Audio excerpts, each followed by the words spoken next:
afternoon, everybody, and thank you so very much for tuning back in. We unfortunately did not have a very long lunch break, but not to worry. We will have a working lunch and listen to our fabulous panel that has been assembled. The next panel is talking about a very relevant subject, which is collaboration. More importantly, it's collaboration for coexistence, but from an HR perspective, largely led by our co-host of the event, the Southern Gujarat Chamber of Commerce and Industry, in short known as SGCCI. The panel is led by our dynamic Mr. Mrinal Shukla, the founder and chairman of Intellectual Provisor. We have had a lot of conversation and exchanges, and it's time for me to appreciate all the help he has extended to us for this summit. And he is sort of the pivotal person for SGCCI as far as we are concerned to be able to showcase the event. And I thank him and SGCCI for being the co-host of the event. Mrinal will be leading the session as the session lead, followed by Dr. Nirav Mandir. He's the Chief Human Capital Officer of Sri Ramakrishna Exports. Mr. Nirav Jogani, the Vice Chairman of RSM Astute Consultech. I'm sorry. We have Dr. Rohit Singh. He's the Dean of Academics in the Aura University. And Mr. Rohit Mehta, the President of the Indo-Thai Chamber of MSMEs. I mean, this is a great panel of entrepreneurs, of HR professionals, very senior people who have been there, done that from the academia. So it's going to be very interesting for us to start discussing how collaboration would work in the current context, and how to look at it from an HR perspective, as this is an HR conference. So we want to all request the panelists to kick off the session with, I would request my good friend, Mr. Mrinal Shukla, the convener for the session, to take this further, please. Mr. Mrinal. Thank you very much, Sridharji.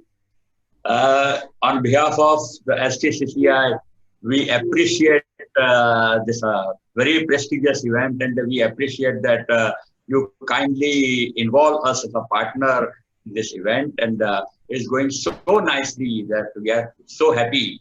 Thank you, sir. So, good afternoon, very good afternoon to very learned panelists. They are not only learned speakers, they are learned speakers as well as they have spent a good time. They have very vast experience in that particular. To welcome all of you, and I would like to pose one question to everybody, to all who have joined this panel discussion. How are you? I believe that within this 4 or 5 months, this question must be posed. FAQ, frequently asked questions, and very necessarily required to be. So, how are you? How are you conveys? How is your physical and mental health? How is your professional health? Health of your family, your friends, your business counterparts, how they all are. This question is very important for all of us during this pandemic situation. We all know before Corona, we were passing through crisis in business already. Corona pandemic has worsened the situation. We are facing lots of challenges like financial crunches, shortfall in sales, employee transit and reverse transit. Very importantly, reverse transit is also happening. Bad time has taught us some good things like taking care of ourselves and taking care of others. Habit of savings, reserve funds, taking advantages of modern technology, learn, unlearn, and relearn so many things. Importance of HR is felt immensely during recent time. We know South Gujarat is fortunate to have 0% unemployment as well as almost 0% activities pertaining to trade unions. But still, challenges are so big that we have to rethink, replan, re-strategize whole exercise. We have to look beyond certain things and out of the box. That should be our new normal exercise.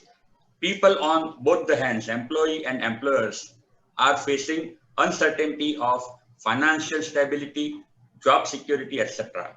But every cloud has a silver lining. Today, we will try to learn about new normal. We have very learned and experienced speakers from different segments, as I said earlier. We welcome Dr. Rohit Singh, Professor and Dean of Auro University. Especially, we would like to know from you, Mr. Rohit, how are you preparing your students to take challenges of bridging the gap between corporate's demand and fulfilling them by acquiring necessary skills? Welcome, Rohit Singh ji. Thank you so much. Welcome. We have another speaker. We welcome Mr. Rohit Mehta, who is former president of the Southern Gujarat Chamber of Commerce and Industry and currently president of Indo-Thai Chamber of MSMEs.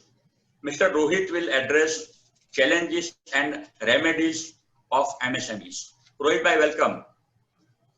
Mr. Rohit Mehta, welcome. We have two Rohits and we have two Niravs. Now I will introduce, I welcome, yeah, it is a coincidence, correct. I welcome Mr. Nirav Jogani, Vice Chairman, RSM Astute Consultant Private Limited. Mr. Nirav has dealt with finance as being a chartered accountant. He has very well dealt with finance and technology. So he will enlighten us about high-tech automation and human values too. Welcome, Nirav Jogani ji. Thank you. Last but not the least, I welcome Dr. Nirav Mandir, who has been instrumental to bring this event to STCCI. Dr. Nirav has vast experience of human behavior as well as in-depth knowledge of HR because he has strong educational background with vast practical experience.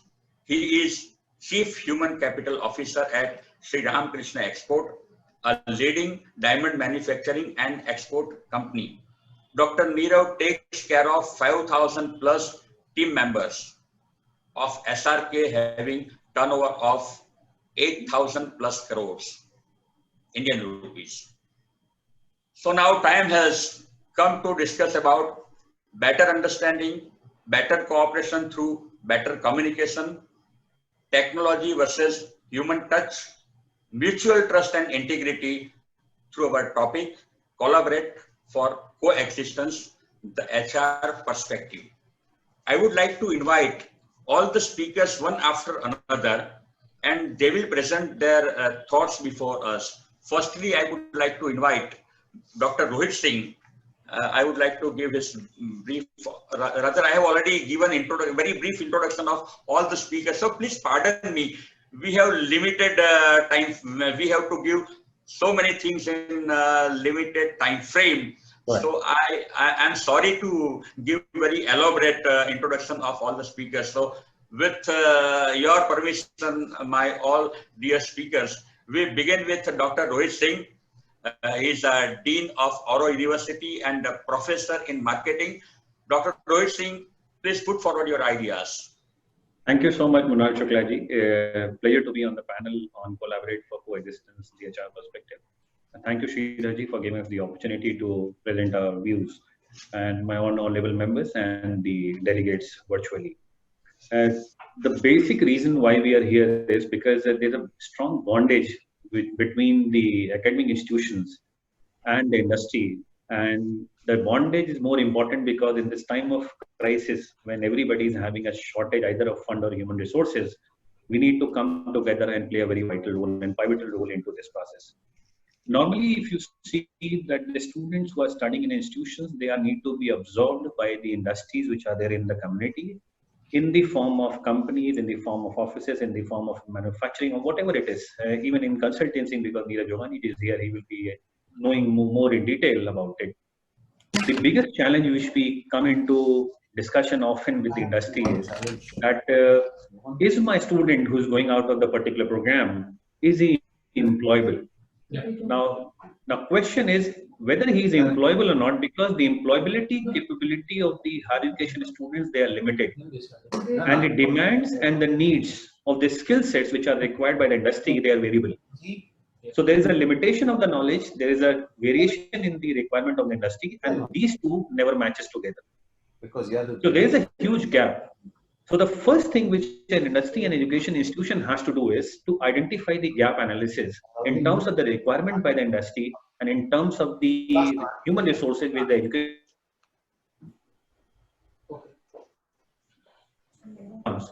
What we are trying to do and why we often complain. When we say why we often complain, it is education institution and industry both. Why they complain? And they say that the employability skills which a student has or the employability programs which the institutions run often neglect the requirement of the industry.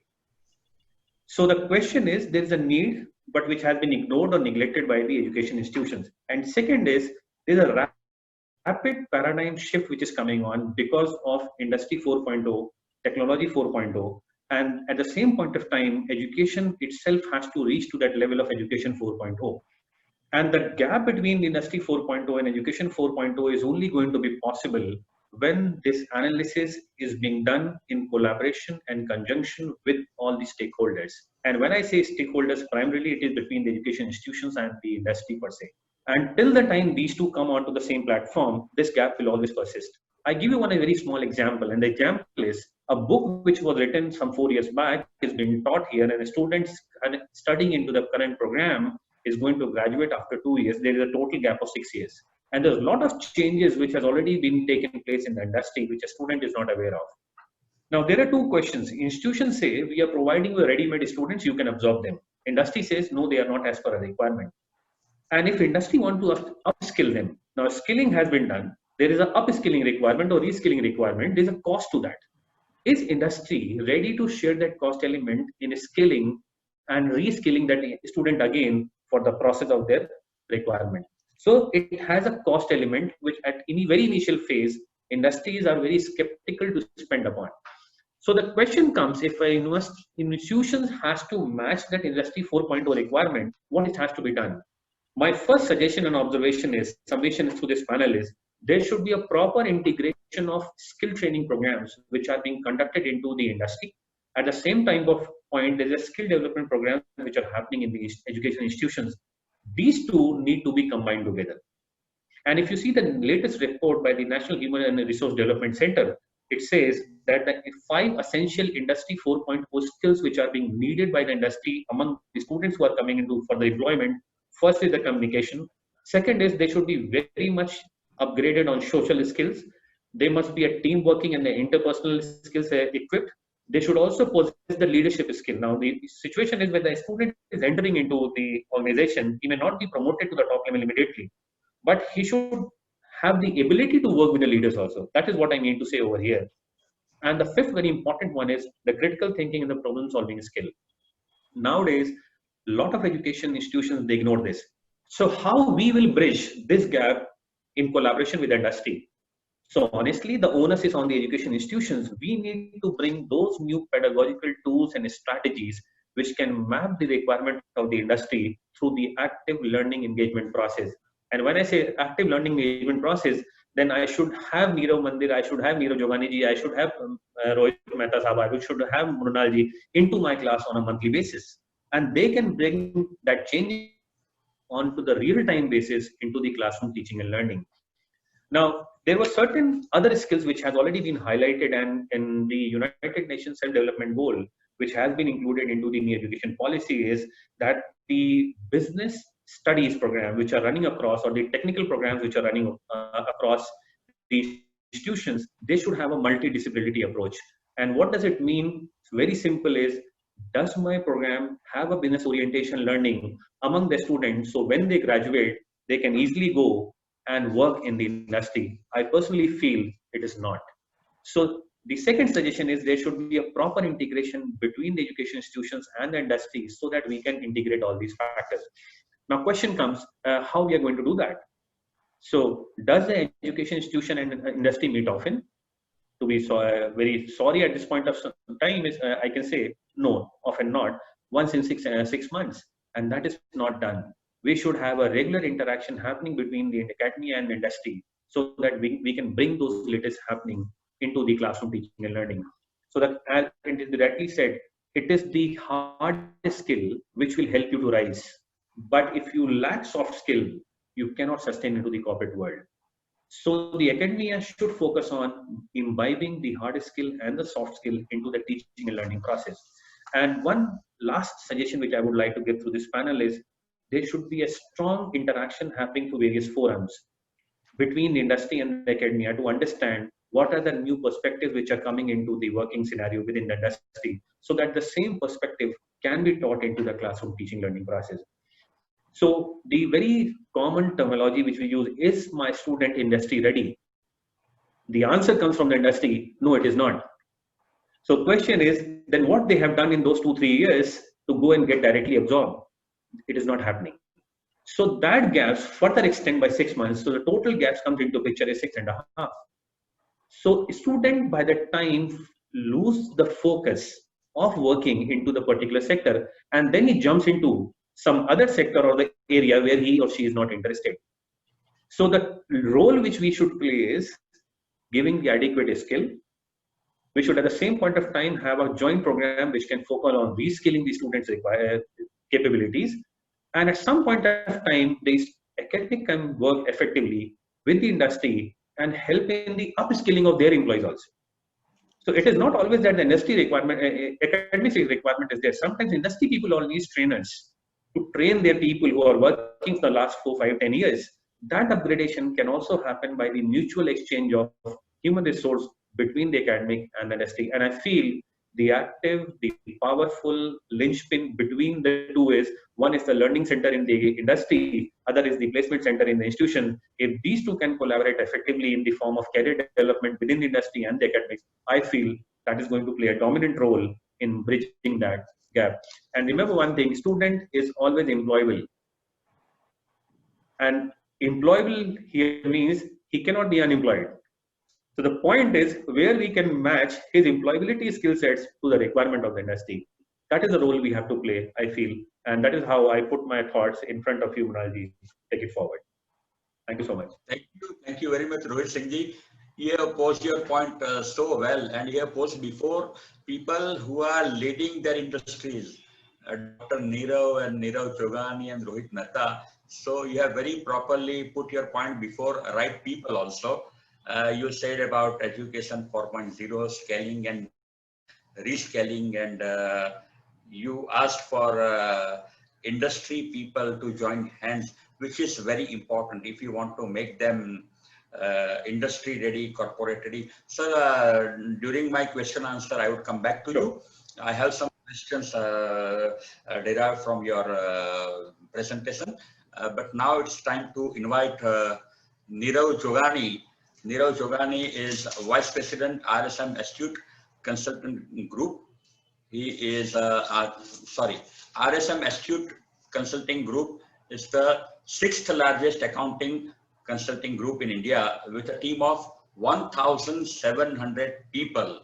So Nirav has a very in-depth experience, not only knowledge, but he has got in-depth experience of dealing with the more than 1,700 people. So it is your floor now, Nirav Jogani ji.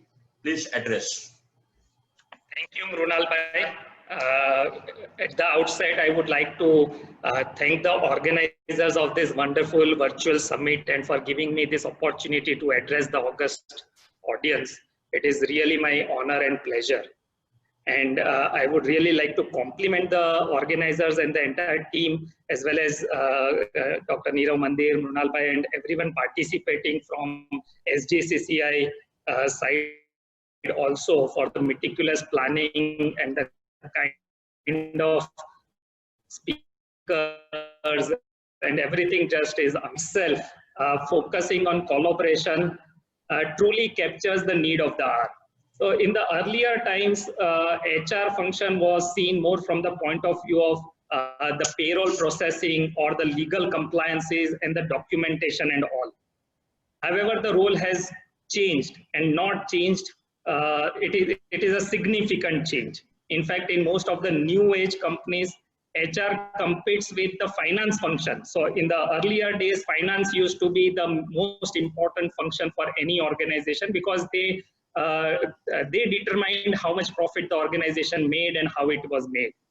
However, I would now think, and especially for a lot of innovation-driven companies, HR is more important, in fact, than finance. And when we talk about collaboration, so there is always a healthy competition between the professionals and the functions in any business organization. But when the HR and the finance really collaborate, it can really create wonders. A lot of key performance indicators or key financial indicators which are important for any organization can really be driven or achieved with the help of the HR. So whether it is productivity improvements, new innovations, cost optimization, scalability of the business, you name it, the main business challenges are the challenges which probably the HR is the best positioned professional in an organization to really help. And I think HR is also very important from the point of view of crisis management. So in this lockdown days, we know there was a huge issue about payment of wages to workers because people could not work, people could not attend their factories or offices, and companies were facing a lot of challenges on the cash flows. And therefore, how do the companies or organizations pay their wages to workers? So it has a huge financial impact, but more importantly, it has a huge people impact as well. And therefore, organizations where HR collaborated with the finance and the production and the other business heads and the promoters, I think they were the best placed to really drive a very balanced view and approach in the best interest of the organization, and probably that has been very fruitful and more fruitful. So I think HR as a role, as a profession, as a position or a function in an organization is gaining more and more prominence, and I think in days to come it is going to be the most important function in an organization. Going one step in the future, I believe in the age where artificial intelligence is going to compete with human intelligence, where robots are going to compete with human labor, and where the availability of people is going to be abundant because the universities and our education system, as Dr. Rohit already mentioned, they are churning out a lot of new young people who are entering the employment scene. However, on the industry side, as we know, there is always a talent gap, a talent crunch. Companies find it really, really very difficult to get talented people for their needs, for their scaling up. And that again is a very important challenge, a role and an opportunity for the HR to really collaborate or create a between the academia and the industry and see how the needs of the organization are fulfilled. At the same time, the need and aspirations of the young people, like all these youth who come out from the universities these days, they have a very different level of aspiration, different level of ambition. Many times their skills don't match with their aspirations and the ambition, and that creates a whole lot of problem for the organizations as well as for the youth. And that is where the role of HR again becomes very important. How do they really collaborate with the CTO and the technology heads in the organization and come up with various programs to skill, reskill the workforce, so that the gap between the aspirations and the abilities is probably bridged. Again, managing this youth, the young generation, is a different ball game. And while doing that, in any organization, there will be people who are older, who have been in the organization since years, and there could be some sort of friction which could be probably created. So friction management, for the smooth functioning of an organization, how the communication and other channels are well geared up is all very important. How do the elder generation, or the generation which has been working in the organization since say 5-10 years, how they can be made relevant in the changing times where the technology is changing so fast. Like in few years, I very sincerely believe a lot of tasks that are currently done, a lot of repetitive activities in any organization is going to be taken over by technology, whether it is robotic process automation, robots, artificial intelligence, any sort of technology is going to do a lot of the things that currently humans do. And in such a case, then how do you really reskill the human resources for them to move higher in the ladder and take up the activities or tasks which the technology is not still able to do, or for guiding or monitoring what is happening on the technology? I think those are the challenges that the HR has to gear up with. At the same time, there are going to be a lot of ethical dilemmas. So retention versus growth versus loyalty versus compensation, compensation based on merits instead of seniority. Those are the emerging challenges which I think are going to be more and more important.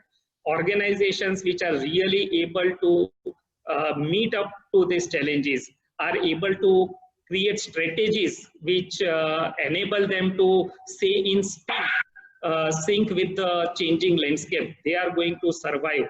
For a lot of others, especially the MSMEs, it is going to be really very difficult to keep in sync with the changing times. And therefore, again, collaboration as a concept becomes very important. I believe a lot of MSMEs will have to collaborate either within or between themselves or with larger organizations in order to survive and grow. And companies and entrepreneurs and organizations, I think, should be very open to doing that if they are really to be relevant in the new age. And I think, again, in this entire context and the discussion, the role of the HR, I think HR is now not limited to a function, a CXO position. It is a board level position. And how the HR provides the leadership and the direction and vision for this entire change for organizations to happen, and match the capability of the organizations to the organization to the needs of the business world. I think that is a bridge which has to be created, and in context of collaboration for coexistence, a very, very apt subject, and I believe it is going to be a very important role for the HR. To sum up, I think collaboration for coexistence is a mantra which organizations need to embrace to survive and grow. And before I end, I would again like to thank the organizers, my co-panelists, moderator ji, Munal bhai, Sridhar ji, and the entire audience for a very patient hearing. Thank you so much. Over to you, back to you, Munal bhai. Thank you. Thank you. Thank you very much, Nirav Jogani ji. You addressed some very important points like HR and finance, but HR is more important in present context. And you said about, you touched artificial intelligence versus human intelligence. You talked about the role of HR in changing and challenging time. So you have covered so many things. And again, I would like to ask some questions while the question answer session. Sure. And, my question would be, what can we do for the brain drain? That can be my question. human touch versus technology. That can be questions to be asked during question and answer session. Thank you. Thank you very much, Nirav Jogani ji. Thank you. So, thank you. So we begin with Mr. Rohit, then we came to Nirav. Now again we should go to Rohit, and thereafter it will be again Nirav. So now I am going to introduce my very dear friend Rohit Mehta, who is a very versatile personality, who has been always a leader of the leaders. He has been former president of the Gujarat Chamber of Commerce and Industry. He has never vacated leadership. He has never created a vacuum in his career as a leader. At present, he is a president of Indo-Thai Chamber MSMEs. Rohit Bhai is associated with diamond industry, with fertilizer. He is a exporter also in fertilizers. He is into jewelry business also. He is into solar water pumps, real diamond jewelry. He has been past president of Surat JCs, Surat Diamond Association, and Rohit Bhai, very important feather in his cap is he is a wonderful trainer. He is a internationally qualified trainer of JCs International. And Rohit Bhai, you are very important in this panel discussion because you will be leading problems and challenges and remedies for the MSMEs. So now it is your time, Rohit Bhai. Please enlighten us. Thank you, Mrunal, for a very, uncalled for introduction. You've spoken too much about me. Anyways, I'll try to justify your expectations from me. Good afternoon, friends. Good afternoon or good morning, wherever you are placed all over the world, to all the people who are attending this particular panel discussion. It's a pleasure to talk to you in this HRM Summit India 2020 on the topic Collaborate to Coexistence, the HR perspective. I'm going to restrict my talk to human resource management in the micro, small, and medium enterprises section, which I will refer to in short as MSMEs. Traditionally, human resource management in MSMEs has never been a well-organized or structured activity. More of immediate concern for the MSMEs is their day-to-day operations and running of their business and overcoming daily challenges. However, with the rise in competition, which calls for greater productivity and business output and growing demands by the employees, human resource management is becoming more and more important for the MSMEs. MSMEs are characterized by their very low financial as well as human capital. This makes it difficult for these enterprises to have a full-fledged in-house HRM activity. Normally, the owner of an MSME takes up multiple activities in his enterprise. As a result, he takes direct and fast decisions in a very less complicated process. There is nothing like an HR policy in place with less or almost no layers in hierarchy. In corporates and large enterprises, and Nirav Jogani mentioned a lot about the corporate culture. Dr. Nirav Mandir will also be talking a lot about the corporate culture because he belongs to the corporate culture. The number of employees are many. This requires continuous and precise monitoring. Compared to this, there are very few employees in the MSMEs. Because of this, a dedicated HRM facility can result in a lot of unnecessary added costs. This is not to say the MSMEs do not understand the importance of human resource management. In MSMEs, this activity is controlled by the owner or a very close confident person of the owner from within the enterprise. This person may acquire sufficient knowledge or manage from the available resources for implementing human resource management. Since there is no continuous requirement, all At times, the HRM function is outsourced by MSMEs to professionals with specific skills and to get definite results. This is done for such a short span of time till required knowledge or expertise is gained by them. If HRM is outsourced, it requires investment in money.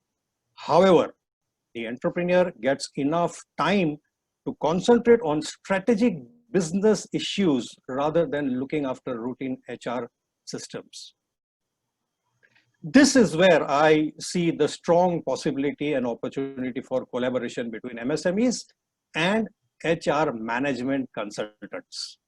The MSMEs can concentrate on their core competence, which is business development, R&D, product and market development, and let the HR management consultants take care of the matters related to some of the core issues of HRM, such as, number one, the HR policy manual.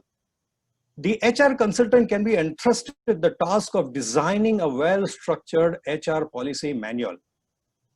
This has to be a detailed document, but broadly covering matters related to work profile, code of conduct, attendance and leave, promotion, salary increase, welfare of employees, performance evaluation, and rewarding systems.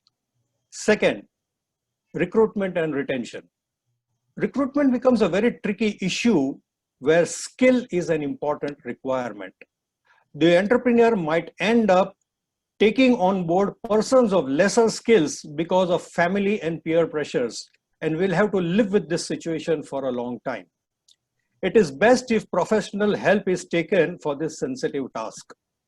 Retention of skilled and experienced human capital can also be a daunting task. The involvement of a third party can ease out matters and settle them more amicably. Skill upgradation, and Nirav Jogani was also talking about skill upgradation.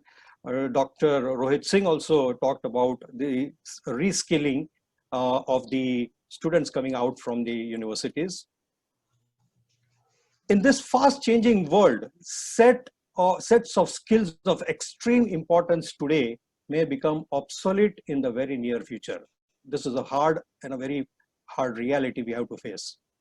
It is not right and even not possible at times to replace employees to these new skills. Old and trusted employees need to be retained, and for this, their skill upgradation becomes necessary. All these things can be outsourced to a dedicated HRM firm.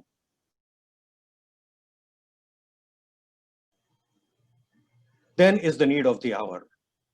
A mutually beneficial arrangement between the MSMEs and HRM professionals to collaborate and coexist, thereby creating a win-win situation. I thank Ms. Helen Lobo and Impact Global and Mr. Sridhar for organizing this fantastic International HRM Summit, and to Mr. Mrunal Shukla from SGCCI for giving me the opportunity to air my views. And I thank all the participants who have given me a very patient hearing. Thank you all. Over to you, Mrunal. Thank you very much, Rohit Bhai. You very rightly addressed issues of MSMEs. You said about importance of HR, and you also discussed about professionals can be hired, as we have a very small team for MSME. So you rightly pointed out some important points. And again, I would come to ask you some questions whenever it will be a time. Sridharji, you are there, so you must be having some questions from audience also. So we do have questions, Mr. Shukla. Unfortunately, we've completely run out of time. With all respect to the panelists, I do hope you to have your understanding, because the next two speakers, unfortunately, there is a new board meeting that they had to attend. But I do have a question that I would like also request the panelists, if you can find a minute or two, please log into the app There are some questions from other audience, other attendees. I would like you to please answer them, because ultimately every single question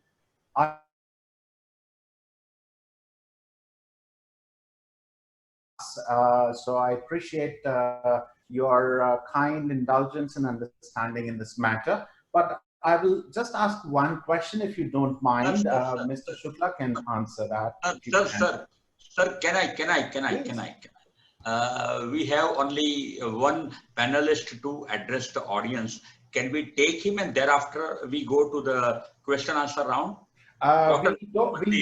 Sure, Dr. Mandir, of course we can make time for Dr. Mandir anytime, but we may not have the time for the question Q&A, but I would like to listen to Dr. Mandir for sure. Yes, please. Without spending any more minute, I request Dr. Neerav Mandir to address the Yes, please. Thank you. Thank you very much, Mrunal Bhai. So this is the best thing which I like about the panel discussion and being at last, because whenever your time comes, either you are running short of time, or either your fellow speakers have spoken everything which you can't speak about. So that's the best part I like. Without further ado, I would like to very specifically talk about the paradox which is prevailing in the current crisis. I will be talking about only 4 paradoxes, and very specifically. The first paradox in the collaborate for coexistence, which I talk about, every big company was once a small company, but every small company will not become a big company. This is a paradox I talk about because Rohit Bhai has talked about MSME, and I will be talking about the large sector. So, and Neerav Bhai is there from the finance background, so I would correct me if I'm wrong. So we can rate the company either within 2 parameters, whether one is a small company or a big company, either through the revenue of the company or through the employee strength of the company. These are the core 2 parameters through which we can assess the company, whether it's large or the small company. So the paradox has to be vital enough to understand the need of the organization, especially during this kind of a catastrophe. The second paradox I talk about, because generally we are in a dilemma that big companies and big companies acquire the small companies, and they are the large monster. They have always been considered like a large monster, but the reality is not the same. Big companies do not eat or beat the small company, but a fast company can beat the.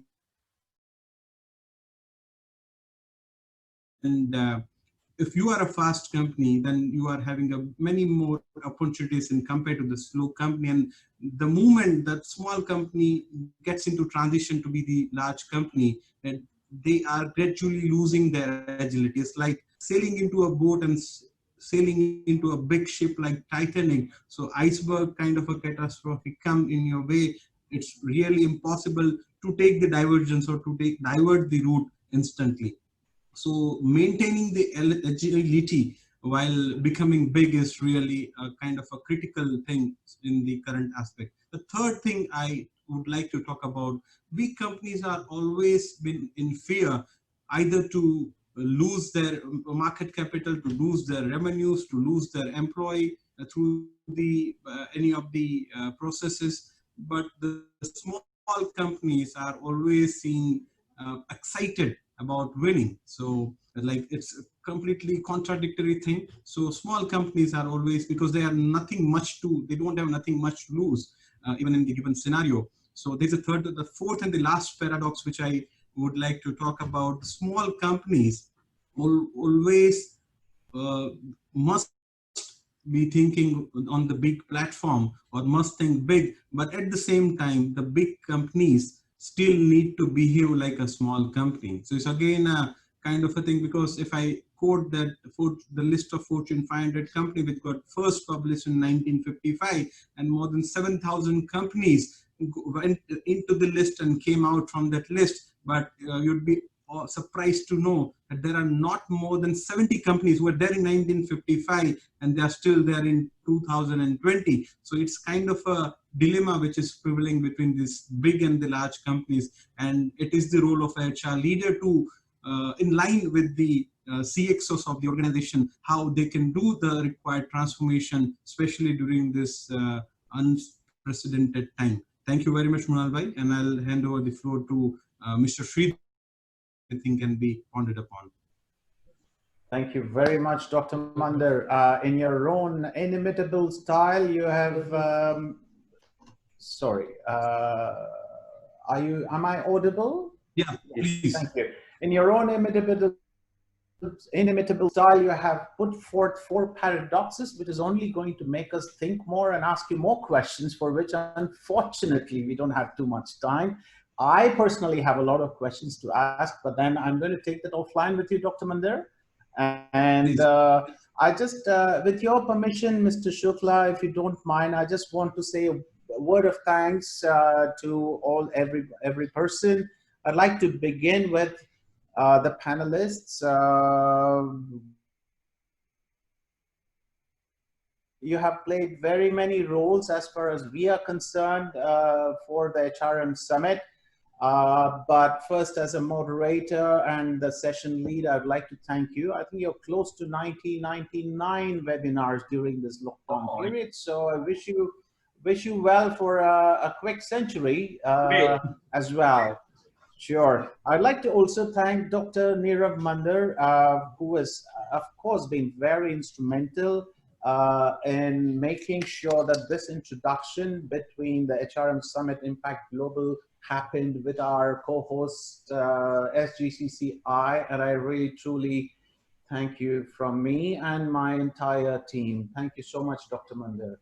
I'd like to thank Dr. Rohit Singh for being on our panel and sharing a very interesting thought. I mean, some of the things that you talked about, the employability skills and the gap between employment, or rather the industry as well as the academia, is a huge topic in itself. And probably I'll reach out to you through Dr. Mander to try and see if we can showcase something like that specific to the Surat and the surrounding areas, because it's interesting and it is useful for the community at large.